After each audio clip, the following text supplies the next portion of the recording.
It was heartbreak in Hollywood as Nebraska's hunt for bowl eligibility continues. Good evening, everyone, and welcome into Big Red Zone Game Day. I'm Lauren Michelson. Nebraska loses its fourth straight game today on the road at USC, despite debuting a new offensive coordinator and play caller in Dana Holgorsen. He's reunited with USC head coach Lincoln Riley. The two worked together at Texas Tech.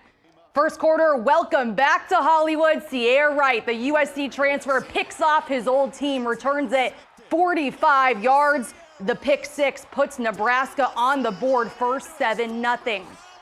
USC's next drive, and Jaden Maiava hits Zachariah Branch for the touchdown to even it up 7-7. Maiava making his first start as a Trojan.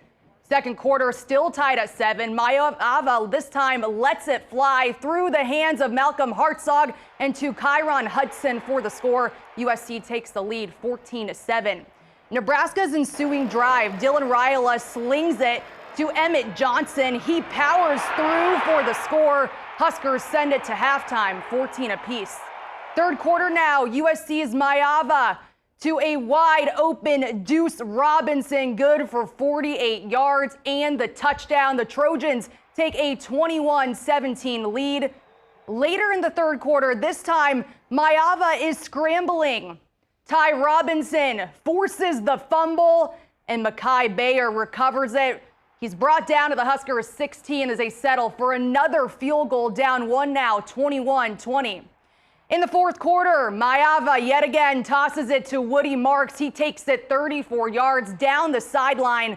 And just a few plays later, it would be the quarterback keeping it himself, punching it in from 2 yards out. USC back in front, 28-20.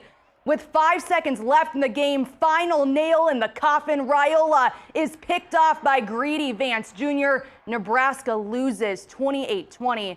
Here's Andy Kenney with a post-game story from the LA Coliseum.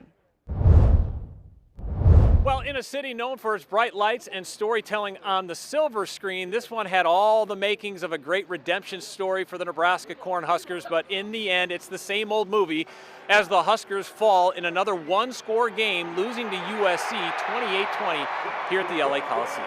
That's the new Big Ten, as I told our guys. This isn't like the old Big Ten West, 17-13. You come out to USC, they've got great players, you're going to have to make a lot of plays. And so disappointed, but encouraged by some of the things that I saw. The Huskers had their chances with new offensive coordinator Dana Holgorsen, who's now the Huskers play caller after he took the job officially less than a week ago.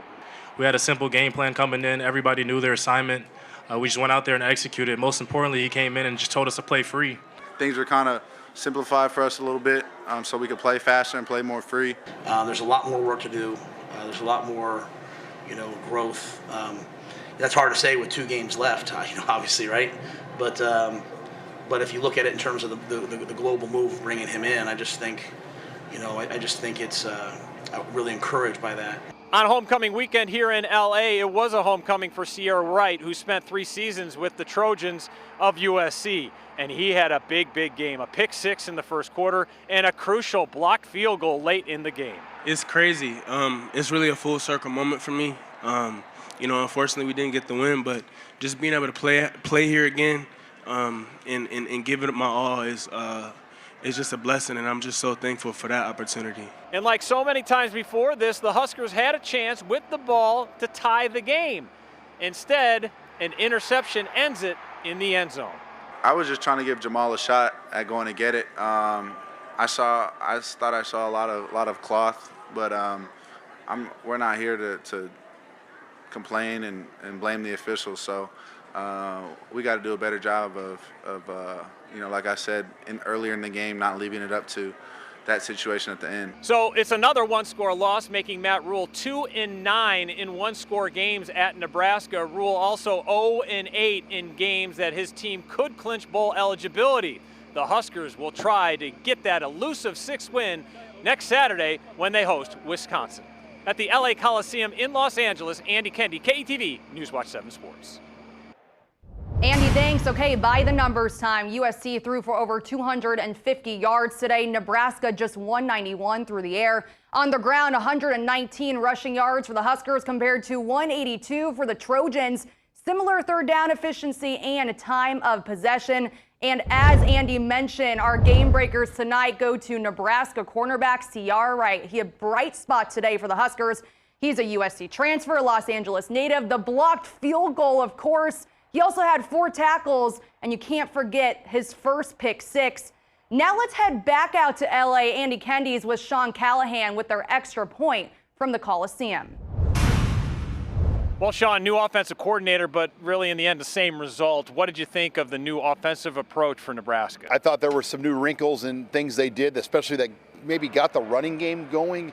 But in the end, still some of the same issues, just the inability to finish. I mean, Nebraska with just 13 offensive points, an opportunity to score a touchdown off the, off the fumble by Maeva.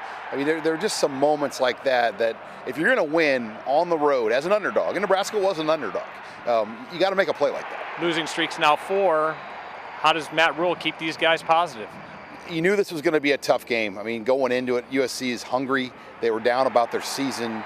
They're at home. They were 8.5-point favorite going into this game, and they played well. I mean, I thought Maeva for his first start was tough, but now Nebraska's got to move on. I mean, they have a real winnable opportunity at home against Wisconsin, but it's going to take a better effort than we saw here at USC. Yeah, we'll take complimentary football. It's the final home game of the season next Saturday, Senior Day, when Wisconsin comes to Lincoln.